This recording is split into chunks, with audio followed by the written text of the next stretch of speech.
నర్సీపట్నంలో మాజీ ఎమ్మెల్యే గణేష్ పై దాడిని ఖండించారు మాజీ మంత్రి గుడివాడ అమర్నాథ్. ఉత్తరాంధ్ర వైసీపీ నేతలతో కలిసి గణేష్ ను పరామర్శించారు. గణేష్ పై కర్రలు కత్తులతో దాడికి దిగారని ఆరోపించారు. ఉత్తరాంధ్రలో ఎన్నడూ లేని సంస్కృతిని తీసుకొచ్చారని విమర్శించారు అమర్నాథ్. గణేష్ పై దాడిని వదిలిపెట్టే ప్రసక్తే లేదని, నిందితులపై హత్యాయత్నం కేసు పెట్టాల్సిందేనని డిమాండ్ చేశారు.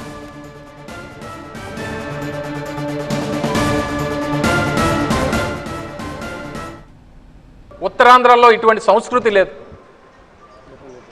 గతంలో ఎప్పుడన్నా ఈ ఉత్తరాంధ్ర ప్రాంతంలో ఇటువంటి సంస్కృతి లేదు. మందేరు ఎప్పుడు కూడా రాజకీయంగా ఆరోపణలు ప్రత్యారోపణలు చేసుకోవడం అనేటువంటి సహజం. అది రాజకీయాల్లో సహజంగా ఉండాల్సినటువంటి విధానం. కానీ ఇలా మనుషుల్ని చంపేటువంటి పరిస్థితులు తీసుకొని వచ్చారంటే అసలు ఈ నాయకత్వాన్ని ఏమనాలో,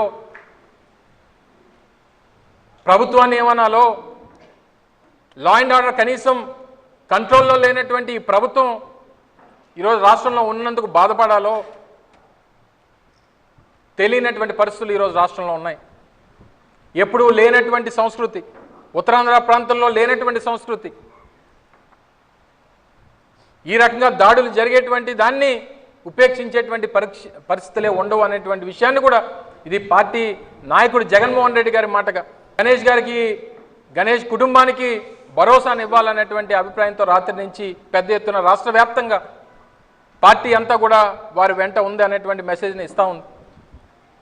ప్రభుత్వం ఇప్పటికన్నా దిగి రావాలి, ఇచ్చినటువంటి కంప్లైంట్ మీద తక్షణమే యాక్షన్ తీసుకొని నిన్న దాడి చేసినటువంటి వారి మీద వారిని అరెస్ట్ చేయాలి. ఏదో చిన్న చిన్న కేసులు పెడితే ఊరుకునేటువంటి ప్రసక్తే లేదు.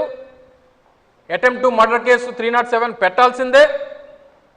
అందులో ఇన్వాల్వ్ అయినటువంటి వ్యక్తులు కూడా గత చరిత్ర ఉన్నటువంటి వారు, గతంలో ఇటువంటి ఇల్లీగల్ యాక్టివిటీసు, ఇటువంటి మర్డర్ యాక్టివిటీసు ఇందులో ఇన్వాల్వ్ అయినటువంటి వ్యక్తులు ఇందులో అందరూ ఉన్నారు. కాబట్టి తక్షణమే వాళ్ళ మీద యాక్షన్ తీసుకోవాలనేటువంటిది వైఎస్ఆర్ కాంగ్రెస్ పార్టీ డిమాండ్ చేస్తూ ఉంది.